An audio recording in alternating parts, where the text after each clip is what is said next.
कोकणातील प्रत्येक घडामोडींचे लाईव्ह अपडेट पाहण्यासाठी आताच कोकण कटा न्यूजच्या सर्व सोशल मीडियाच्या प्लॅटफॉर्मला लाईक, फॉलो आणि सबस्क्राईब करा.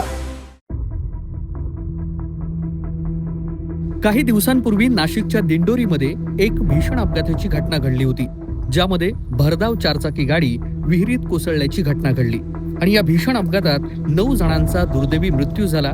तशीच काहीशी घटना रत्नागिरीत आज 19 एप्रिलला घडली आहे. मुंबई गोवा राष्ट्रीय महामार्गावरील हातखंबा गावाजवळील नव्या ब्रिजवर रविवारी 19 एप्रिल पहाटे भीषण अपघात घडला. भरधाव वेगातील ट्रकनं समोरील वाहनांना जोराची धडक दिल्यानंतर नियंत्रण सुटून थेट 15 फूट खोल विहिरीत कोसळून हा अपघात घडला. या अपघातामध्ये ट्रक चालकासह 3 जण गंभीर जखमी झालेत. काहींना किरकोळ दुखापत झालेली आहे. मिळालेल्या माहितीनुसार ट्रक हा लोखंडी साहित्य घेऊन पालीहून रत्नागिरीकडे जात होता. पहाटे सुमारे 4:45च्या दरम्यान हातखंबा ब्रिजवर आल्यावर चालकाचा वाहनावरील ताबा सुटला. भरधाव ट्रकनं पहिल्यांदा समोरील आयशर टेम्पो याला मागून जोराची धडक दिली आणि या धडकेनं आंब्याच्या पेट्या घेऊन वेंगुर्ल्याहून वाशीला निघालेला टेम्पो पलटी झाला. यानंतर पलटी झालेला टेम्पो रस्त्याच्या कडेला उभ्या असलेल्या दुसऱ्या आयशर टेम्पोला जाऊन धडकला. दरम्यान अनियंत्रित झालेल्या ट्रकनं समोरून येणाऱ्या इर्टिका कारला देखील उजव्या बाजूने धडक दिली. अपघाताची तीव्रता इतकी होती की अपघातग्रस्त ट्रक थेट ब्रिजच्या खाली सुमारे 15 फूट खोल विहिरीत कोसळला.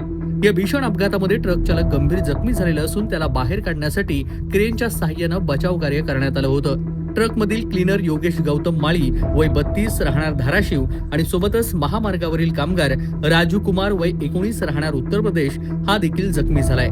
आयशर टेम्पो चालक इक्बाल याकूब खान वय 42 राहणार झाराप सिंधुदुर्ग आणि इर्टिका चालक विशाल विजय पाटील राहणार रायगड यांना किरकोळ दुखापत झाली आहे. जखमींना तात्काळ जगद्गुरू नरेंद्र महाराज अँब्युलन्सच्या माध्यमातून रत्नागिरी जिल्हा शासकीय रुग्णालयामध्ये दाखल करण्यात आलं. नशीब बलवत्तर म्हणून विहिरीच्या कटड्यावरती जाऊन ट्रक थांबला, अन्यथा हा ट्रक विहिरीत कोसळला असता तर मोठी जीवितहानी घडली असती. हा अपघात घडल्यानंतर घटनास्थळी हातखंबा महामार्ग पोलीस मदत केंद्राचे अधिकारी आणि सोबतच रत्नागिरी ग्रामीण पोलीस तात्काळ दाखल झाले असून पुढील तपास त्यांनी सुरू केलाय. दरम्यान या अपघातामुळे काही काळ मुंबई गोवा महामार्गावरील वाहतूक विस्कळीत झाली होती. त्यानंतर अपघातातील वाहनं बाजूला करून वाहतूक सुरळीत सुरू ठेवण्यात आली आहे. अपघाताची माहिती मिळताच ग्रामीण पोलीस निरीक्षक राजेंद्र यादव तात्काळ घटनास्थळी दाखल झाले होते. परिस्थितीचं गांभीर्य ओळखून त्यांनी वाहतूक सुरळीत करण्यासाठी आवश्यक ती उपाययोजना करण्याचे निर्देश देखील दिलेले होते. सध्या या भागात चौपदरीकरणाचं काम सुरू आहे. मात्र या अपघातानं केवळ एक घटना उघड केली नाही, तर रस्ते बांधकामातील गंभीर निष्काळजीपणाचा पर्दाफाश केलाय. ज्या ठिकाणी अपघात झाला तो भाग आधीपासूनच अतिशय धोकादायक बनला असताना देखील तिथे कोणतीही पूर्वतयारी किंवा सुरक्षा व्यवस्था करण्यात आलेली नाही.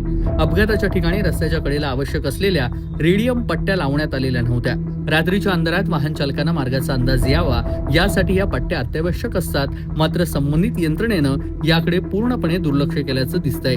एवढंच नव्हे तर रस्त्यावर सुरू असलेल्या कामाबाबत कोणताही डायव्हर्जन फलक देखील लावण्यात आलेला नव्हता. धक्कादायक बाब म्हणजे अपघात घडल्यानंतर सकाळी ठेकेदार कंपनीच्या कर्मचाऱ्यांनी घटनास्थळी धाव घेत एक फलक उभारल्याचं दिसून आलं. दुर्घटना घडल्यानंतर जाग आलेल्या यंत्रणेनं आपली जबाबदारी पार पाडण्याचा केविलवाना प्रयत्न या अपघातानंतर केल्याचं पाहायला मिळालं. कोकण कट्टा न्यूज, रत्नागिरी.